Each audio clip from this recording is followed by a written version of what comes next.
বিসমিল্লাহির রহমানির রহিম। সম্মানিত সুধী সকলকে আমার আসসালামু আলাইকুম। আশা করছি সকলে ভালো আছেন এবং সুস্থ আছেন।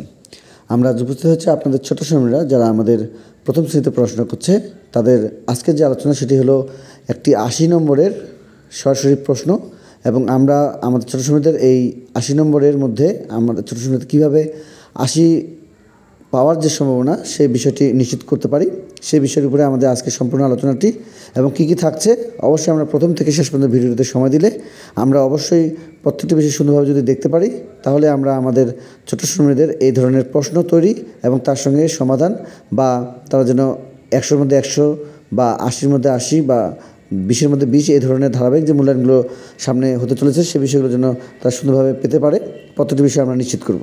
দেখে দেওয়ার চেষ্টা করেছিলাম আজকের এই আলোচনায়, সেটি হলো 80 নম্বরের একটি সরাসরি প্রশ্ন এবং তার সঙ্গে সমাধান। তো আমরা এখানে দেখতে পাচ্ছি যে প্রথমে যে বিষয়টি দেওয়া রয়েছে সেটি হলো কথায় লেখো। কথায় লেখো হিসেবে আমরা এখানে 5টি সংখ্যা থেকে কথা লেখার বিষয় পেয়ে যাব এবং এখানে আমাদের ছোট শ্রেণী যারা প্রথম শ্রেণীতে পড়াশোনা করছে তাদের সরাসরি খাতা এবং আমরা দেখে দেওয়ার চেষ্টা করছি যে 1 নম্বরে কী দেওয়া রয়েছে। তো কথায় লিখর দেওয়া রয়েছে এবং কথায় লিখর এখানে যেহেতু আমরা পরীক্ষার্থী এখানে সরাসরি খাতা নিয়েছি সেহেতু আমরা এখানে দিয়েছি এইভাবে যে 1 নম্বর দিয়ে কথায় লিখো এবং সে এখানে লিখেছে 22 এবং এরপরে রয়েছে 50 শব্দটি লিখেছে এবং 29 সেটিও লিখেছে 45 তারপর রয়েছে আমাদের 68। তো দেখে দেওয়ার চেষ্টা করেছিলাম আমরা সর্বমোট 5টি সংখ্যা এবং তার সাথে হলো কথায় লেখো সেই বিষয়টির জন্য আমরা এখানে 10 নম্বর দিয়েছি এবং এর সাথে আমাদের আরও যে বিষয় রয়েছে 2 নম্বরে সেটি হলো আমাদের সংখ্যায় লেখো। সংখ্যায় লিখোর এখানে যে বিষয় আমরা দেখতে পাচ্ছি সেটি হলো, তো আমরা এখানে কথায় লিখো দেওয়া রয়েছে 5টি এবং এখানে 5টিরই উত্তর দিতে হবে। প্রথমেই রয়েছে 13 সংখ্যাটি সে লিখেছে, তারপরে রয়েছে 70, তারপরে 11, তারপরে আমাদের রয়েছে 52 এবং সে প্রত্যেকটি সংখ্যা কিন্তু এখানে লিখেছে এবং তারপরে রয়েছে 27 সেখানে 27 লিখেছে এবং এখানে তাকে 10 নম্বর দেওয়া হলো। তো আমাদের প্রত্যেকটি বিষয়ের জন্য কিন্তু আমাদের 10 নম্বর করে দেওয়া রয়েছে এবং আমাদের সর্বমোট 8টি বিষয় এর আগেও বলেছি এবং 8টি বিষয় নিয়ে আমরা কাজ করছি। দেখে দেওয়ার চেষ্টা করব পরের যে আরেকটি বিষয় দেওয়া রয়েছে আমরা মোট 8টি বিষয় নিয়ে কাজ করব। তো তার মধ্যে 3 নম্বরে যে সমস্যাটি দেওয়া রয়েছে সেটি হলো যোগ করো। যোগ করার ক্ষেত্রে যে বিষয়টি আমাদেরকে লক্ষ্য করতে হবে সেটি হলো যে আমাদের হাতে রেখে যোগ এবং স্বাভাবিক যোগ এগুলোও কিন্তু আমরা এখানে অ্যাড করেছি যদিও তারা প্রথম শ্রেণীতে পড়াশোনা করে। তো এখানে আমরা দেখতে পাচ্ছি যে 18 এবং 28 এই দুটিকে এখানে যোগ করে যে বিষয়টি সেটি এখানে আমরা দেখতে পাচ্ছি যে যোগ করা হয়েছে এবং 44 এবং 28 এই দুটি আমরা এখানে সংখ্যা পেয়ে যাচ্ছে এবং 76 এবং 16 এই দুটি সংখ্যা এখানে পেয়ে যাচ্ছে এবং আমরা এখানে দেখতে পেয়েছি ওপর নিচ এবং পরে যেটি পেয়ে যাচ্ছে সেটি হলো আমাদের পাশাপাশি যোগের ক্ষেত্রে যে বিষয়টি সেটি আমরা এখানে পেয়েছি।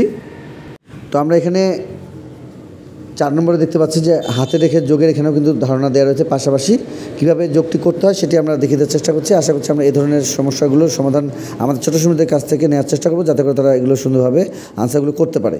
এবং শেষে যে সংখ্যাটি দেওয়া রয়েছে সেটি হলো 51 এবং 19 এ দুটির আমাদের যোগফল 70। এখানে আমরা একটু হয়তোবা আমাদের দেখার বিষয়ে সমস্যা হয়েছে। তো আমরা এই বিষয়ে আমরা আমাদের ছোটো শ্রেণীদের সুন্দরভাবে যোগের ক্ষেত্রে যে ধারণাগুলো সেগুলো সুন্দরভাবে দেওয়ার চেষ্টা করব এবং এই বিষয়ে আমাদের পর্যাপ্ত কিন্তু আমাদের ভিডিও দেওয়া রয়েছে। তো আমাদের এরপরে যেটি দেওয়া রয়েছে সেটি হলো ফাঁকা ঘর পূরণ করো। এখানে আমাদের ফাঁকা ঘর পূরণের ক্ষেত্রে আমরা যেটি দেখতে পাবো সেটি হলো 8 ফাঁকা ঘর ফাঁকা ঘর ফাঁকা ঘর, তারপরে 16, তারপরে ফাঁকা ঘর 20 এবং তারপরে ফাঁকা ঘর।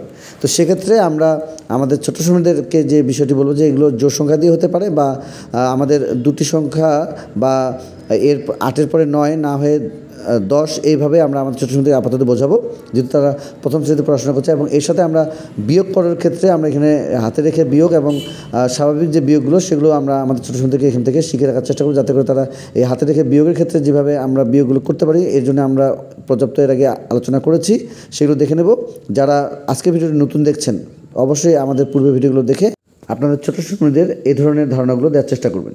দেখে দেওয়ার চেষ্টা করেছিলাম বিয়োগ করো, প্রথম 3টি বিয়োগ কিন্তু আমাদের হাতে রেখে আপনারা দেখতে পাচ্ছেন এবং পরের যে 4 এবং 5 এই দুটি কিন্তু আমাদের স্বাভাবিক বিয়োগ, অর্থাৎ আমাদের উপরে বড় সংখ্যা এবং নিচে ছোটো সংখ্যার প্রয়োগ রয়েছে।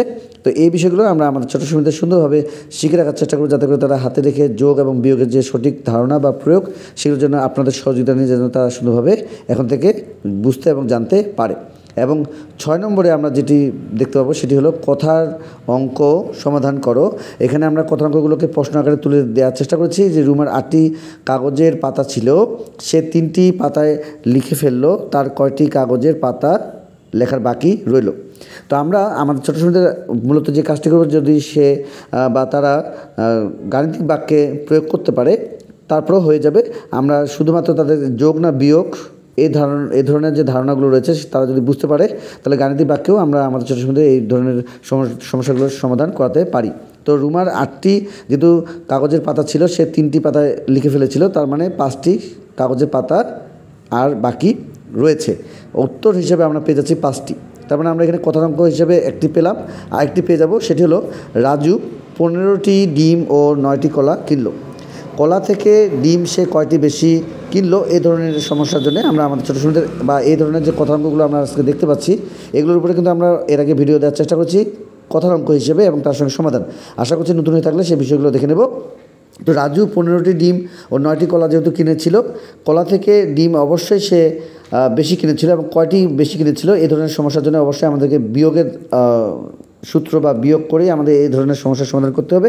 অর্থাৎ 15 থেকে 9 বিয়োগ করলে 6 এবং 6টি ডিম বেশি কিনেছে, এ ধরনের বিষয় আমরা এখানে দেখতে পেয়েছি, বা 6টি ডিম বেশি কিনলো এ ধরনের। এবং উত্তর হিসেবে আমরা যেটি দিতে পারি যে 6টি ডিম বা 6টি সরাসরি দিতে পারি। আচ্ছা, তো আমরা এখানেও তাকে 10 দিয়েছি। এরপরে আমরা আরও যে বিষয়গুলো রয়েছে সেগুলো দেখে দেওয়ার চেষ্টা করছি। সেটি হলো 7 নম্বরে আগের পরের সংখ্যা লেখো। এখানে 12, 22, 30, 45, 27 এই 5টি সংখ্যাকে কেন্দ্র করে আমাদের 11, 12, 13, 21, 22, 23 এবং 29, 30, 31 এবং 44, 45, 46 এবং 26, 27, 28 এ ধরনের সংখ্যাগুলোকে আগের এবং পরের সংখ্যা হিসেবে আমরা শুধুভাবে তাকে এখানে 10 নম্বর দিয়েছি, যে প্রত্যেকটি তার সঠিক হয়েছে। এরপরে গুরুত্বপূর্ণ একটি বিষয় রয়েছে, সেটি হলো আমাদের খালি ঘর পূরণ করো।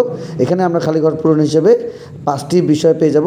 সেটি হলো 16 বিয়োগ ফাঁকা ঘর এবং 12, 4, 19 বিয়োগ ফাঁকা ঘর এবং আমাদের রয়েছে 13, 6 এবং 12 যোগ ফাঁকা ঘর সমান 22, 10 এবং ফাঁকা ঘর যোগ 5 সমান 10, 5 এবং 7 যোগ ফাঁকা ঘর সমান আমাদের 9 অর্থাৎ 2। তার মানে আমরা এ ধরনের যে ফাঁকা ঘর বা খালি ঘর পূরণের উপরে এর আগে যেহেতু আমরা ভিডিও শেয়ার করার চেষ্টা করছি, সেহেতু আপনারা অবশ্যই দেখেছেন এবং সেই অনুযায়ী আপনারা আপনাদের ছোট্ট সময়তে প্রস্তুতিগুলো নেওয়ার চেষ্টা করবেন। এবং আমরা দেখে দেওয়ার চেষ্টা করছিলাম আজকের এই ভিডিওটিতে সর্বমোট আমাদের যেহেতু আজকে 80 নম্বরের একটি প্রশ্ন, এবং আমরা আজকে এখানে প্রত্যেকটি বিষয় সুন্দরভাবে দেখে দেওয়ার চেষ্টা করছি, যাতে করে আপনারা আপনাদের ছোটো সময়দের সুন্দরভাবে প্রত্যেকটি বিষয় এখান থেকে শেখাতে পারেন। এবং আমরা এর পূর্বে প্রচুর ভিডিও দেওয়ার চেষ্টা করছি আপনাদের ছোটো সময় যারা আমাদের প্রথম শ্রেণীতে পড়াশোনা করছে, সেগুলো সুন্দরভাবে দেখে নেব এবং সেই অনুযায়ী আমরা আমাদের ছোটো সময়দের প্রস্তুতিগুলো নেওয়ার চেষ্টা করব, যাতে করে তারা সুন্দরভাবে আরও প্রস্তুতিগুলো নিতে পারে। তো দেখে দেওয়ার চেষ্টা করেছিলাম আজকের এই ভিডিওটিতে তৃতীয় প্রান্তিকের মূল্যায়ন হিসেবে আমার ছোটো সময়দের ধারাবাহিক মূল্যায়নগুলো যেভাবে ক্লাসে হতে পারে তার জন্য আমাদের আজকে আলোচনা।